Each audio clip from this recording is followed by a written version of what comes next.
a dar principio al capítulo 14 de Mateo. Hemos seguido viendo los principios del reino, ¿sí? ¿Quién es el rey? ¿Cuál es su reino?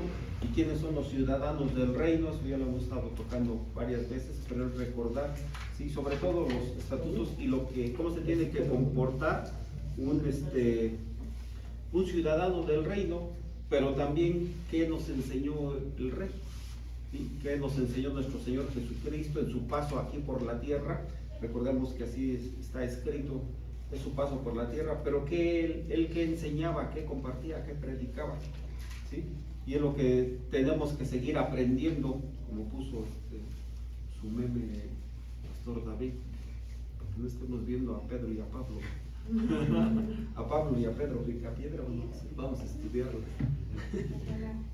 las cartas de Pablo y la carta de Pedro, que ya también las estudiamos, pero vamos a continuar estudiando el libro de Mateo. Amén. Amén. Vamos a poner este tiempo en las manos del Señor. Padre Celestial, sin inclinar su rostro. Padre Celestial, en esta mañana, Señor, te damos la gloria, la honra, la alabanza, Señor. Gracias porque nos has permitido adorar y exaltarte, Señor. Rogamos, Señor, que tu palabra, Señor, sea viva y eficaz en la vida de cada uno de los que hoy la vamos a escuchar, Señor. Que no hablemos nosotros, que no sea nuestro pensamiento, que no sea nuestro sentir, que no sea nuestra expectativa, Señor, sino que seas tú, Señor, el que transforme y cambie nuestras vidas, Señor. Ese es el poder de tu palabra, Señor, porque tu palabra, como bien lo dice, es viva y eficaz y más cortante que toda espada de dos filos, y penetra hasta partir las coyunturas, el alma y el alma, Señor. Entonces sabemos, bendito Dios, que todo esto, Señor, cuando estudiamos tu palabra ya no salimos igual, ya no somos igual, Señor, sino que somos transformados, Padre Celestial. Todo esto, Señor, te lo pedimos con acción de gracias, en el nombre de tu amado Hijo Jesucristo. Amén. ¿Sí? Vamos a el capítulo 14, nos habla, este capítulo nos habla, ¿cómo se llama? Lo que fue, sigue la historia, cómo fue tratado Jesucristo en su paso aquí por la tierra, pero también nos habla cómo fue tratado en este caso uno de sus seguidores, el que iba delante de él. Si alguien quiere leer de favor los versículos 1 y 2. En aquel tiempo Herodes el tetrarca oyó la fama de Jesús y dijo a sus criados: este es Juan el Bautista, ha resucitado de los muertos y por eso actúan en él estos poderes. Este rey o este gobernador ahí en la región de Judea, donde estaba Jerusalén precisamente, ¿sí? Era un rey romano o un gobernador impuesto por el Imperio Romano. Recordemos que eran, ¿cómo se llama? En la época de Jesucristo, el que gobernaba o el que tenía todo el poder era el Imperio Romano, y todas las órdenes y las instrucciones se daban desde Roma. Recordemos que los romanos fueron conquistando territorios, así hasta abarcar lo que ahora, bueno, Roma es lo que ahora es Italia, pero toda esa parte, la parte superior de Grecia, todo el costado del mar, el mar Mediterráneo, ahora sí que todo alrededor del mar Mediterráneo, incluso en la región de África, todo eso se estuvo extendiendo el reino del Imperio Romano, ¿sí? Y en este entonces, pues él era un gobernador romano bajo los regímenes y estatutos de los romanos. Recordamos que los romanos, dentro de sus fortalezas, era de que ellos eran muy buenos en el derecho, ¿no? Que implementaron diversas situaciones en cuanto al derecho. El derecho romano es uno de los más famosos y prestigiosos en la actualidad, ¿sí? Porque muchas constituciones, muchas leyes son expedidas en base a los principios romanos. Entonces ellos eran su fortaleza. También recordemos que en el Imperio Romano se hicieron muchos caminos, ¿sí? Para llegar a las ciudades, ¿sí? Todos los acueductos también fueron de los ingenieros romanos. O sea, ellos eran, ahora sí que eran malos, pero también eran buenos, como quien dice, o sea, eran buenos ingenieros, ¿sí? También nos dice la escritura, bueno, pues el Coliseo romano, los teatros romanos, todo eso dejaron hasta en la fecha, ¿no? Dejaron muchas ruinas. Yo les comento, por ejemplo, de lo que era El Coliseo Romano, pues sabemos que ahí para que lo usaban, pero los teatros romanos también. Recordemos que en esa fecha no había sonido, no había pues todavía ni micrófonos, ni sonido, ni electricidad, ni bocinas, no había nada. Más sin embargo, los teatros romanos, su ingeniería, su arquitectura, estaban diseñados a manera de que tenían obras y todos se escucharan, y eran a lo mejor teatros de 1000 gentes, de 1500 gentes. Imagínense en un meeting, si no tienen sonido, si no lo tienen todo puesto así bien fuerte, pues nadie oye, ¿no? Y en cambio, ¿no? De tal manera están construidos esos teatros romanos, ¿sí? Que ahí tenían sus obras de teatro, pero se alcanzaba a oír, así que todos los espectadores alcanzaban a oír. Entonces esa era la parte buena de los romanos, ¿no? Iban adelantados. Sin embargo, pues también eran muy dados, muy propensos a todos los pecados, en fin. Si alguien quiere leer cómo se las gastaban los romanos, pues nada más pueden leer el capítulo 1 y el capítulo 2 de Romanos, de que no daban la gloria a Dios, sino que eran ellos, y no eran, eran muy inmorales. Muy inmorales también, muy abusivos, y eran muy inmorales. ¿Sí? Eran muy inmorales en su comportamiento, ¿sí? Y aquí en esta parte se nota, ¿sí? Se nota, por ejemplo, dice: en aquel tiempo Herodes el tetrarca oyó la fama de Jesús y dijo a sus criados: este es Juan el Bautista, ha resucitado de los muertos y por eso actúan en él estos poderes. Este gobernador romano estaba confundiendo a Jesucristo con Juan el Bautista.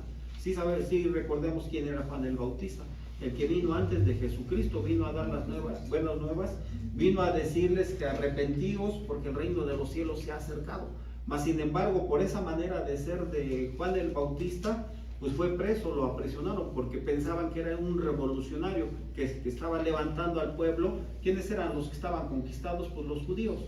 Los judíos estaban conquistados ahí en su propia tierra, porque ellos llegaron a gobernar y a conquistar. Más sin embargo, este gobernador tenía temor de que se levantara un revolucionario, se levantara y fuera en contra del gobierno. Eso es lo que estaba pasando políticamente en esa época, en la época así que en el tiempo durante el cual nuestro Señor Jesucristo estuvo aquí en la tierra. Políticamente eso es lo que acontecía. Pero hay otra de las cosas, dice: ha resucitado de los muertos y por eso actúan en él estos poderes.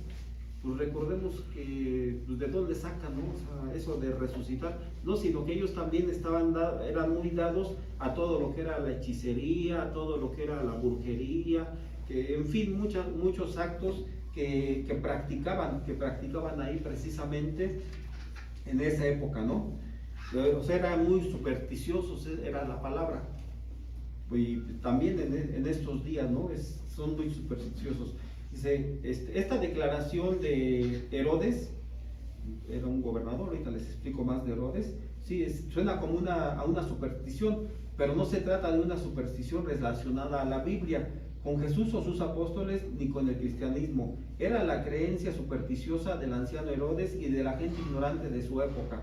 Por supuesto, en nuestra sociedad contemporánea también hay supersticiones, y podemos observar cuántas personas siguen los horóscopos, la astrología, la influencia de algunas creencias orientales sobre nuestra cultura moderna. Aunque parezca increíble, la raza humana es supersticiosa, y en el momento en que te separas de la palabra de Dios, te introduces en ese campo. Incluso algunos de los que se denominan a sí mismos ateos se convierten en seguidores de cultos, sectas y religiones paganas. Y nos causa asombro que personas inteligentes se sientan atraídas por estas creencias. Entonces, ¿por qué lo comentamos esa parte? Lo que es la superstición, la brujería, la hechicería, no es nada nuevo. No, nada, ahora sí que no hay nada nuevo bajo el sol. No nos pueden salir con: no, mira esta teoría, este comportamiento, esa nueva secta, este nuevo milagro, esta nueva persona que se levantó. Tenemos que estar muy al pendiente de esa parte, ¿no? Por eso nos instan a que estemos estudiando la Biblia. No es nuevo, la superstición no es nueva, la brujería no es nueva, los cultos, en fin, ¿qué les puedo decir yo? Mejor ni me meto a investigar nada de eso, porque pues realmente prefiero invertirle tiempo en estudiar y leer la Biblia y aprender de esta parte, ¿no? Que no vengan y nos digan, oye, este nuevo milagrito, no hay nuevo milagrito. No, que la imagen de la Virgen Morena en un charco de agua en la Ciudad de México, ¿saben qué? Pues no, definitivamente no. Debemos de saber de qué estamos, tener nuestras bases bien cimentadas, ¿sí? En estos versículos nos ofrecen una escena de retrospectiva de los sucesos que ya habían ocurrido. Cuando Herodes oyó sobre la predicación de Jesús, inmediatamente sintió un temor supersticioso, ¿sí? Y había hecho asesinar a Juan el Bautista. Vamos a leer el versículo del 3 al 5, por favor. En efecto, Herodes había arrestado a Juan, lo había encadenado y metido en la cárcel por causa de Herodes, esposa de su hermano Felipe. Juan había estado diciéndole: la ley te prohíbe tenerla por esposa. ¿Y el 5 qué nos dice? Herodes quería matarlo, pero le tenía miedo a la gente, porque consideraba a Juan como un profeta. Exacto. Entonces, Juan el Bautista, pues recordemos lo que les decía, ¿sí? Arrepentíos porque el reino de los cielos se ha acercado, pero también cuestionaba el comportamiento del gobernador, porque aquí nos dice que Herodes, en la época de Herodes había 3 Herodes, si no mal recuerdo. Herodes Antipas, Herodes el Grande y otro Herodes Felipe, creo que se llamaba el otro. Eran 3, aunque eran hermanos, descendientes de Herodes el Grande, ¿sí? Y eran los que estaban gobernando precisamente toda esta región. Eso de que se pasan las sillas presidenciales y los títulos y de un gobernador se lo pasa al sobrino y el sobrino al primo, tampoco es nuevo. También más sin embargo Herodes, en este caso que era el gobernador de la provincia de Judea, estaba viviendo con Herodias. ¿Y quién era Herodias? Era esposa de su hermano. Pues así se las gastaban, y eso era, pues es que todo eso era toda la inmoralidad que había en los romanos, ¿sí? Que desgraciadamente se contagiaba y se pasaba al pueblo de Israel, ¿sí? Y Juan le decía, dice, no te es lícito tenerla, no te es lícito estar con tu mujer, ahora sí que no te es lícito estar o vivir con la mujer de tu hermano. Estaba en pleno adulterio, imagínense, el gobernador viviendo en pleno adulterio. Entonces, por eso lo atraparon, atraparon a Juan el Bautista, ¿sí? Aparte de que también tenía miedo, Herodes quería matarle, pero tenía miedo al pueblo porque tenían a Juan por profeta. Y tenía muchos seguidores Juan el Bautista, aún antes de aparecer el Señor Jesucristo, antes de que se diera, ahora sí que se diera a conocer el Señor Jesucristo, pues Juan el Bautista tenía sus seguidores. Recordemos que él tenía sus seguidores y recordemos que él estaba bautizando a sus seguidores en el río Jordán cuando se le presentó nuestro Señor Jesucristo. Y que sí recuerdan esa parte, que él que dice, no, pues cómo yo te voy a bautizar, no, pues así está escrito, tú bautízame, o sea, él bautizará a nuestro Señor Jesucristo. Pero bueno, entonces él tenía cierto prestigio, cierta característica como profeta del pueblo judío, ¿sí? Entonces por eso cuestionaba a Herodes, ¿sí? Y lo que les digo, ¿sí? Herodes había encarcelado a Juan el Bautista por causa de Herodias, la mujer de su hermano. Y observemos hasta qué punto se dejaba influenciar por otros. En su debilidad, una de sus motivaciones era ganar la aprobación de los demás. Juan el Bautista, que no era político ni diplomático, le había reprochado su inmoralidad y Herodes habría actuado contra él si no hubiese tenido miedo a la popularidad de Juan, que era un líder débil, que requería de la aprobación de todo su entorno para poder actuar, ¿sí? Bueno, vamos a leer de los versículos, ahora vamos a leer uno por uno, del versículo 6 al versículo 12, por favor. Pero cuando se celebraba el cumpleaños de Herodes, la hija de Herodías lanzó en medio y agradó a Herodes. El 7, Eric, por favor. ¿7? Sí. Que bajo juramento prometió darle todo lo que ella pidiera. La joven Ella instruye. El 8. La joven, siguiendo el consejo de su madre, le dijo: dame aquí en una bandeja la cabeza de Juan el Bautista. Ay, perdón. No, el 9. Sí. Entonces el rey se entristeció, pero a causa del juramento y de los que estaban con él a la mesa, mandó que se la diese. Y ordenó decapitar a Juan en la cárcel. Y fue traída su cabeza en un plato y dada a la muchacha, y ella la presentó a su madre. Los discípulos de Juan llegaron y recogieron el cuerpo y lo sepultaron y fueron y se lo comunicaron a Jesús. Imagínense nada más las consecuencias por ser seguidosa, es más, pues por seguir a Dios más que a Jesucristo, por ser obediente a Dios, ¿sí? Porque Juan sabía perfectamente que pues no cometerás adulterio. Uno viene en Éxodo 20, donde vienen los 10 mandamientos, pues ahí dice que no cometerás adulterio y no desearás la mujer de tu prójimo. Entonces imagínense lo que le estaba cuestionando Juan el Bautista a este gobernador, pero también, ahora sí que también pues dijéramos la maldad de Herodías, ¿no? O sea, de la esposa, porque pues, si cuando le decían a él que él no podía estar con la mujer de su hermano, pues se sintió ofendida la señora y pues, ya no hallaba cómo desquitarse, yo creo, ¿no? Pero en fin, y ella más sin embargo, pues ahora sí que convivía con su hermana, pero también con su hija. Entonces, dice que la hija de Herodías le danzó al rey, y el rey, pues en su algarabía, en todo ahora sí que en todo su lujuria y toda su cabeza, contaminada y hecha bola, no alcanzo a definirlo, pues eran sus costumbres, se comprometió con ella: dame lo que quieras, y ahora sí que porque me agradó tu baile, me agradó cómo bailaste, entonces simple y sencillamente pídeme lo que quieras y yo te lo voy a dar. Entonces imagínense la muchacha, pues pues nada más dame la cabeza de ese profeta. Ay, cómo estaba el corazón, precisamente el corazón de los romanos, precisamente porque ella era una líder romana, ¿sí? Y ese fue el precio, eso fue lo que le costó a ¿cómo se llama?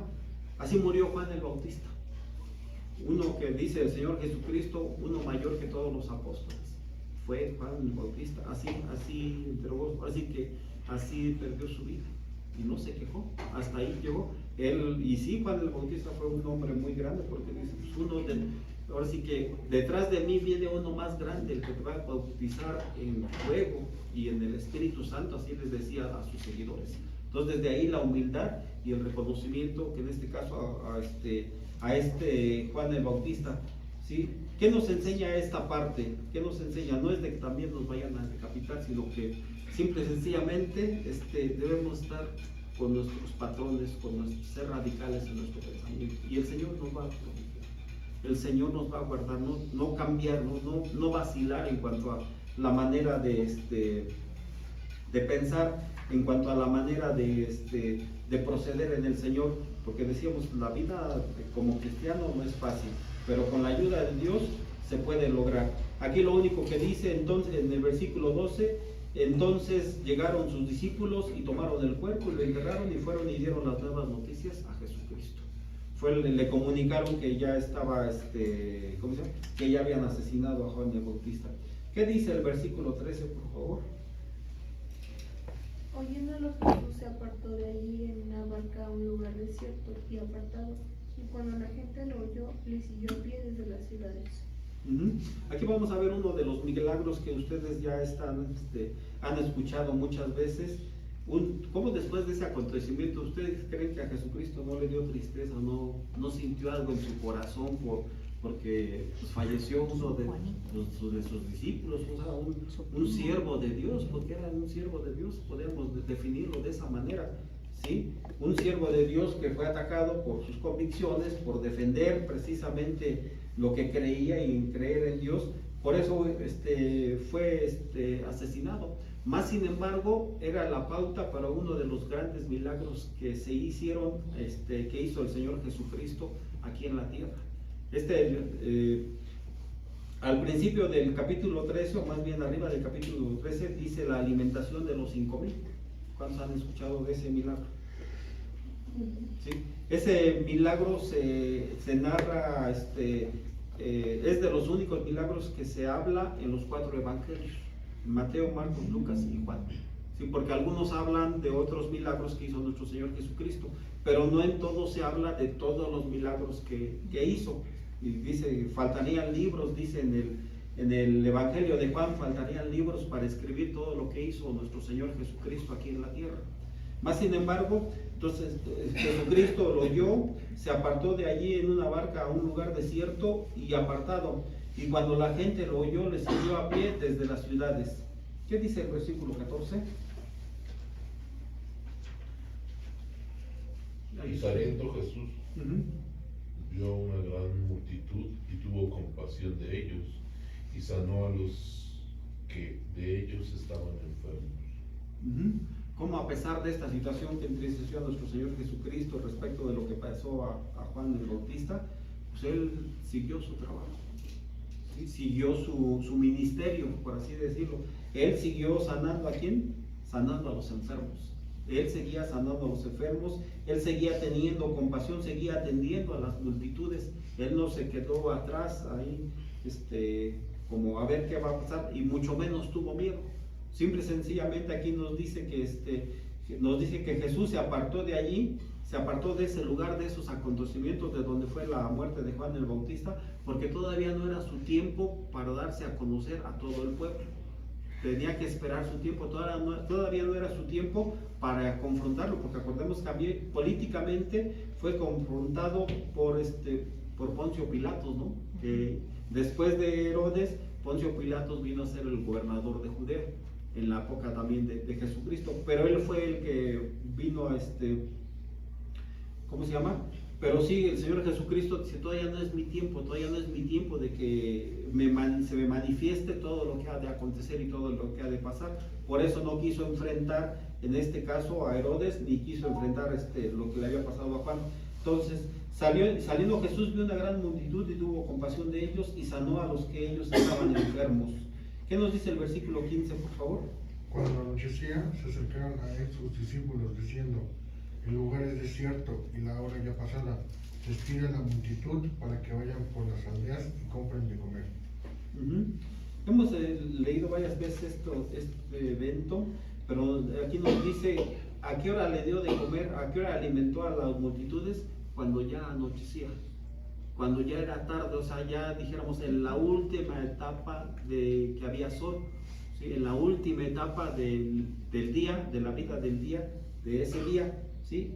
En ese momento fue cuando se le acercaron los discípulos diciendo, el lugar es desierto y la hora ya pasada. O sea que ya era, dijéramos, ya era un poco tarde para que se pudieran regresar toda la multitud a sus lugares a comprar comida. ¿Y qué consejo tan bueno le dan los discípulos? Dice, despide a la multitud para que vayan por las aldeas y compren de comer. Le seguimos leyendo esa parte. Entonces el Señor Jesucristo siguió sanándolos, y más sin embargo los discípulos le dieron ese consejo, ya despídelos, ya que se vayan a su casa, porque no les van a tener que dar de comer. ¿Cuántas veces nos hemos enfrentado que nosotros como servidores de Cristo, servidores de Jesucristo, en lugar de decirle traerlos al Señor, ¿sí? No, pues que te atiende el psicólogo, que te atiende el médico, que te ve al hospital, o simple y sencillamente ve con fulanita con tal persona para que ore por ti. Nos confronta la palabra, hermanos, nos confronta. Por aquí nos dice, cuando ya anochecía, muchas veces ya era noche, pues a lo mejor muchas personas dicen, pues ya no tengo otra cosa que hacer. Si paso la noche, qué bueno, y si no, los enfermos, porque cuando está uno enfermo, cuando hay personas enfermas, llegan a uno a pensar, o llegan a pensar esa situación, ¿no? Pues yo aquí estoy y no sé si mañana esté, y todos no sabemos si pasemos la noche o no pasemos la noche, Y yo creo que muchos de los enfermos que estaban aquí en este lugar, pues estaban pensando lo mismo, fueron ahí por una sanidad, porque ya no había otra alternativa, ya no había otra solución en ese tiempo. Entonces, este era el sabio consejo que estaban dando los discípulos.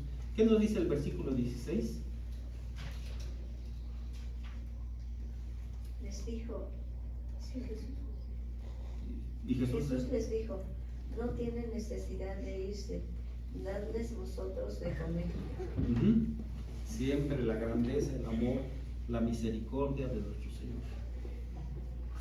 O sea, entendemos un poquito a los discípulos, porque en el versículo 17 nos dice, y ellos dijeron, no tenemos aquí sino 5 panes y 2 peces, ¿cómo le vamos a dar de comer a esa multitud? O sea, entender ahí, pues, ¿cómo se llama? El pensamiento físico de los discípulos, ¿no? No el pensamiento espiritual ni la fe de ellos, sino que, pues bueno, pues sí, Señor, pues aquí se quedan, pero ¿y ahora qué les damos de comer o cómo les vamos a dar de comer? Y nuestro Señor Jesucristo nos dice, no tienen necesidad de irse, darles vosotros de comer. ¿Sí? Cuando como discípulos, sí, como cristianos, como discípulos del Señor, muchas veces nos pudiéramos encontrar en esa situación, Señor, pues, ¿yo qué hago? Pero el Señor te dice, pues tú atiéndelo, tú ora, o dale, o sea, de lo tuyo, dale, ¿sí? Y es lo que muchas veces no hacemos, pero ese es el pensamiento de nuestro Señor Jesucristo, no tiene necesidad de irse, dales vosotros de comer. Y ellos dijeron, no tenemos aquí sino 5 panes y 2 peces, y Él les dijo, traédmelos acá.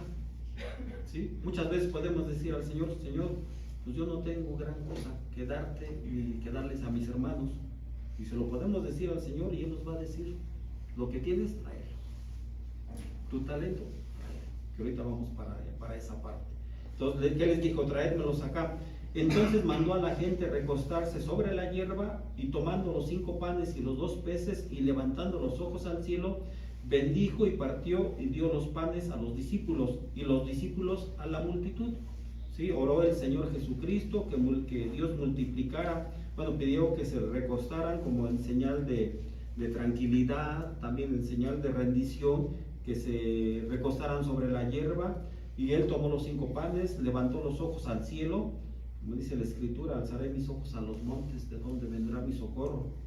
¿Sí? Y levantando los ojos al cielo, bendijo y partió y dio los panes a los discípulos, y los discípulos a la multitud. Entonces, ¿Jesucristo le dio de comer a todos? Se los dio a los discípulos, ¿sí o no? No, se los dio a los discípulos. Los discípulos los dieron a la gente. O sea, sí, el milagro lo hizo Jesucristo. El milagro sí lo hizo Él. O sea, Él oró y pidió, y los panes se multiplicaron. Pero ¿quiénes les dieron de comer a la multitud? Los discípulos. Y de hecho, en algún otro de los evangelios dice que un muchacho era el que traía los panes y los peces. No los discípulos. No los discípulos, pero bueno, pero en sí aquí lo que quiero hacer hincapié es que ¿quiénes les dieron el alimento a la multitud? Los discípulos.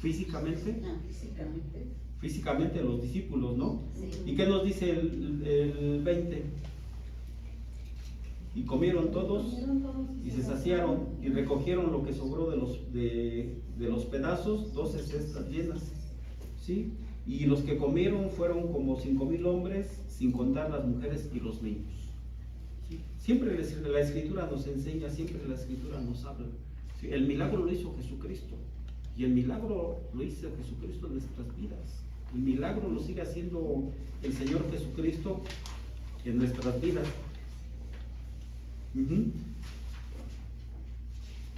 Y saben que, como les decía yo, el Señor Jesucristo ordenó a los discípulos que los discípulos fueran los que les dieran de comer a toda la multitud. Asimismo a nosotros, ¿sí? El Señor Jesucristo sana. ¿Quién es el que sana? El Señor Jesús. Pero ¿quién va a orar por los enfermos?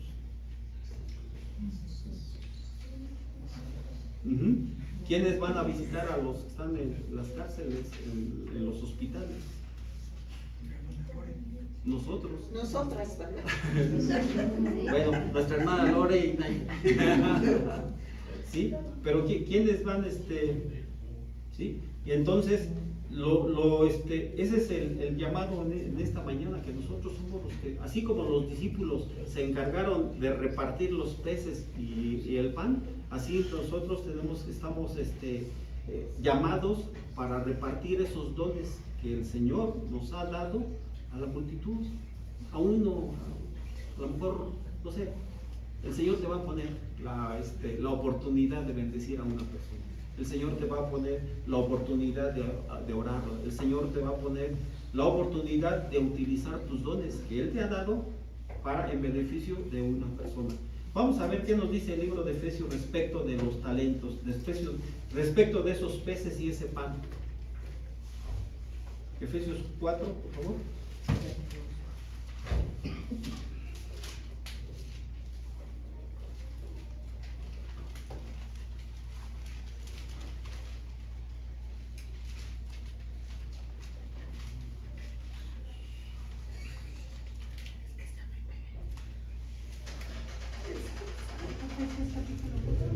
Efesios capítulo 4.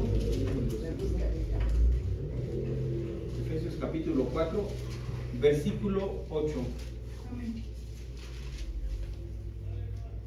Si ya lo tienen, digan 7 y 8, por favor, hermana. Pero a cada uno de nosotros fue dada la gracia conforme a la medida del don de Cristo, por lo cual dice, subiendo a lo alto, llevó cautiva la cautividad y dio dones a los hombres. Y dio dones a los hombres. Y en eso estamos incluidos nosotros. Todos y cada uno de los que aquí están. Todos, ahora sí que todos los que escuchamos y hemos aceptado al Señor Jesucristo como Señor y Salvador, ahí estamos incluidos. Algo nos dio, algo nos dio. Amén. Amén. Ahora vamos a leer igual ahí en Efesios 4, del versículo 11 y 12. Y él mismo constituyó a unos apóstoles, a otros profetas, a otros evangelistas, a otros pastores y maestros, a fin de perfeccionar a los santos para la obra del ministerio, para la edificación del cuerpo de Cristo. Él los constituyó. Si algunos nos ha constituido para servir, pues si vamos, o sea, ¿en qué? El Señor es el que nos va a llevar, el que nos va a, ¿cómo se llama? Él ya nos dio dones, eso no hay duda, ¿sí? Y Él mismo también constituyó, o sea, los estableció, ¿sabes qué? Como apóstol, evangelista, profeta, pastores, maestros, ¿sí? No necesariamente debemos de tener todos ahora sí que dijéramos, los cargos o los puestos o todas las habilidades que tienen a lo mejor un pastor, pues no tiene la habilidad de un maestro, si a lo mejor un profeta no tiene la habilidad de un evangelista, pero finalmente tienen esos dones que Dios ya repartió a todos y a cada uno de nosotros, ¿sí? Y vamos ahí adelante, atrásito a Romanos capítulo 12.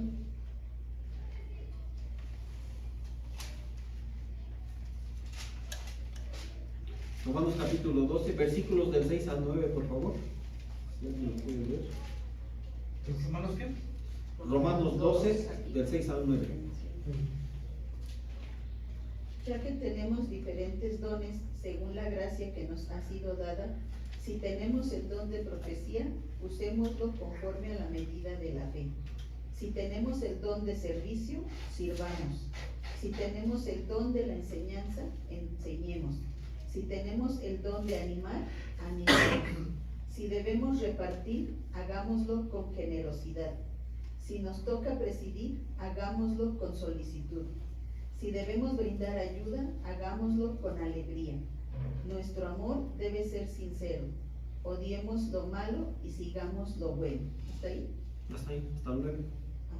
Entonces, si el Señor nos dice, teniendo diferentes, según la gracia que nos es dada, entonces si el de profecía, si el de servir, el servir, si el de exhortar, también exhortando, si el de repartir con liberalidad, si el de presidir con solicitud, el que hace misericordia, hacerlo con alegría. Si aquí también nos hablan exhortación, sí, el que hace misericordia con alegría, y el amor sea sin fingimiento, aborrecer lo malo y seguir lo bueno. Estamos dotados, por así decirlo, porque nos han dado dones para usarlos, aún sea en servir, aún desear, hermano, no sé qué decirte, quiero dar un abrazo, pues también, porque dentro en el Señor, en nuestro espíritu, nos da también ese don de la consolación, también para que podamos consolar a otros, ser de apoyo a otros, también podemos ser de apoyo a otros, no estamos limitados, simple y sencillamente debemos de tener la disponibilidad para hacerlo, y hacer no lo de nosotros, sino lo que Dios nos ha dado, porque finalmente el milagro ya lo hizo Jesucristo al morir por nosotros, ¿sí? Y lo va a seguir haciendo, y va a seguir haciendo más milagros. O sea, ya no hay nada nuevo, simple y sencillamente es usar lo que el Señor ya nos ha dado. Y si hay alguno que todavía no sabe para qué don es el que Dios le ha dado, pues empiécelo a practicar, o preguntarle directamente al Señor: Señor, ¿en qué te puedo servir? Yo, de veras, o sea, yo soy honesto, porque aquí hay que pararse y ser honesto, ¿no? Yo, Señor, ya si no puedo servir, muchas veces tengo que cambiar, y tengo que hacer muchas cosas para cambiar, y aquí estoy, por la misericordia de Dios. Amén. Amén. Pero si no ponemos en práctica, Señor, pues a lo mejor con esto no te sirvo, y Él te va a ayudar a olvidar, Él te va a ayudar a cambiar. Si, por ejemplo, algo que era muy destacado en mí, en mi persona, pues ahí nada más tenía yo un corazón de piedra. Tranquilito. Ay, no. En cambio, en una predicación, el Señor me dijo: te voy a quitar ese corazón de piedra y te voy a dar un corazón de piedra. Pero cuando estuvimos ahí en ese momento, y cuando aceptamos la palabra del Señor, porque el Señor nos habla a todos y a cada uno de nosotros, ¿sí? Entonces, cuando aceptamos esta palabra es para mí. ¿Qué les digo? Por eso les digo que hay que ser, cuando nos paramos aquí, debemos ser honestos y transparentes. Amén. Amén. Vamos a seguir con Primera de Corintios, capítulo 12.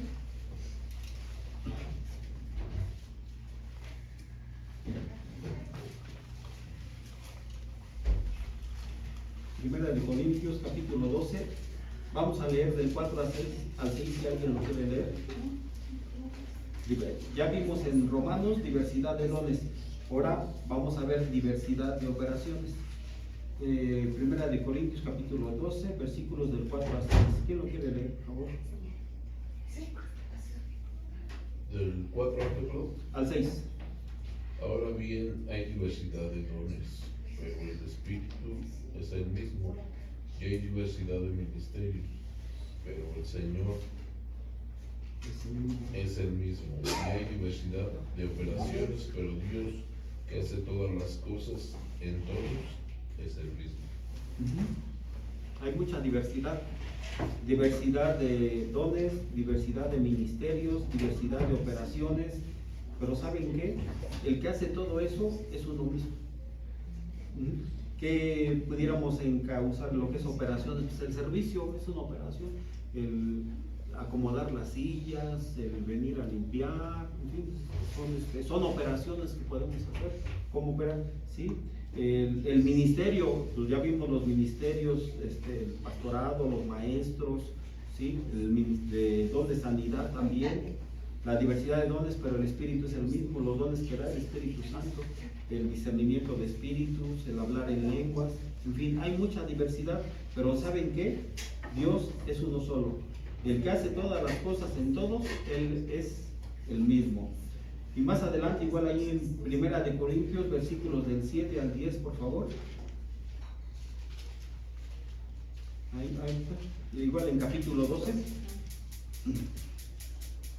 Pero a cada uno les es dada la manifestación del Espíritu para provecho, porque a este es dada por el Espíritu palabra de sabiduría, a otro palabra de ciencia según el mismo Espíritu, a otros fe por el mismo Espíritu, a otros dones de sanidad por el mismo Espíritu.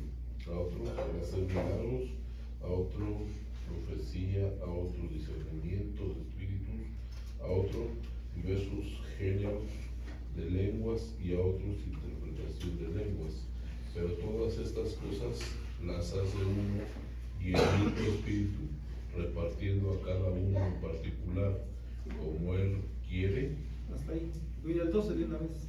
Porque así como el cuerpo es uno y tiene muchos miembros, pero todos los miembros del cuerpo, siendo muchos, son un solo cuerpo, así también Cristo. Entonces repasamos nuevamente todos los dones aquí, como nos dicen los versículos del 7 al 10, porque todo lo que nos es dado por el Espíritu, pero es un solo Espíritu, y todo proviene de Dios. Si todo lo que nos has dado, dones de sanidades por el mismo Espíritu, de hacer milagros, profecía, discernimiento de espíritus, géneros de lenguas, interpretación de lenguas, pero todas estas cosas las hace uno y el mismo Espíritu, repartiendo a cada uno en particular como Él quiere. ¿Sí? Él es el que reparte, porque así como el cuerpo es uno y tiene muchos miembros, pero todos los miembros del cuerpo, siendo muchos, son un solo cuerpo, así también Jesucristo. Ahora sí que un solo Dios, un solo bautismo, un solo Espíritu, y Él es el único que nos da. Amén. Entonces, algo de lo que creo que el Señor nos habla de en este milagro de los 5,000, ¿sí? Se nos queda claro que los que llevaron el alimento, o los dones, o los talentos que nuestro Señor Jesucristo hizo el milagro de convertir peces y panes en muchas cosas, esas facultades ya se los dio a sus discípulos y nos lo da a nosotros. Entonces, así como esos discípulos se encargaron de llevarle los trozos de pescado, los trozos de pan, y con esto se alimentaron a más de 5,000 personas, que haciendo la cuenta no fueron 5,000, dice, y había 5,000 hombres, sin contar mujeres y niños. Sería demasiado agregar una mujer y un niño para cada hombre. La cantidad total de personas alimentadas por Jesús en aquella ocasión debe haber estado más cerca de las 15,000 personas que de 5,000, porque dio de comer a los hombres, a las mujeres, a los niños. No 5,000, fueron más de 5,000. Amén. Pues vamos a dar gracias. Eso es lo que tenemos que considerar. ¿Quién fue el que alimentó a la multitud? Y es a lo que nos llama el Señor, alimentar a aquellos que tienen necesidad del alimento físico, del alimento espiritual. Aquí, como decía, había algunos que venían por sanidad, venían enfermos, venían por diversos problemas, no sé, a lo mejor ya estaban pensando que esa noche iba a ser la última noche de su vida, no sabemos, pero lo que sí sabemos es que el Señor, nuestro Señor Jesucristo, hizo el milagro y lo sigue haciendo en nosotros. Amén. Y de nosotros depende que, siendo pocas personas, pues podamos llevarle las buenas nuevas de salvación y los milagros que el Señor nos repartió como dones a cada uno de los que aquí estamos. Amén. Si gusta inclinar su rostro, vamos a dar gracias. Hasta ahí nos quedamos. Padre Celestial, en esta mañana, Señor, te damos gracias por tu amor, por tu misericordia. Gracias, Señor, por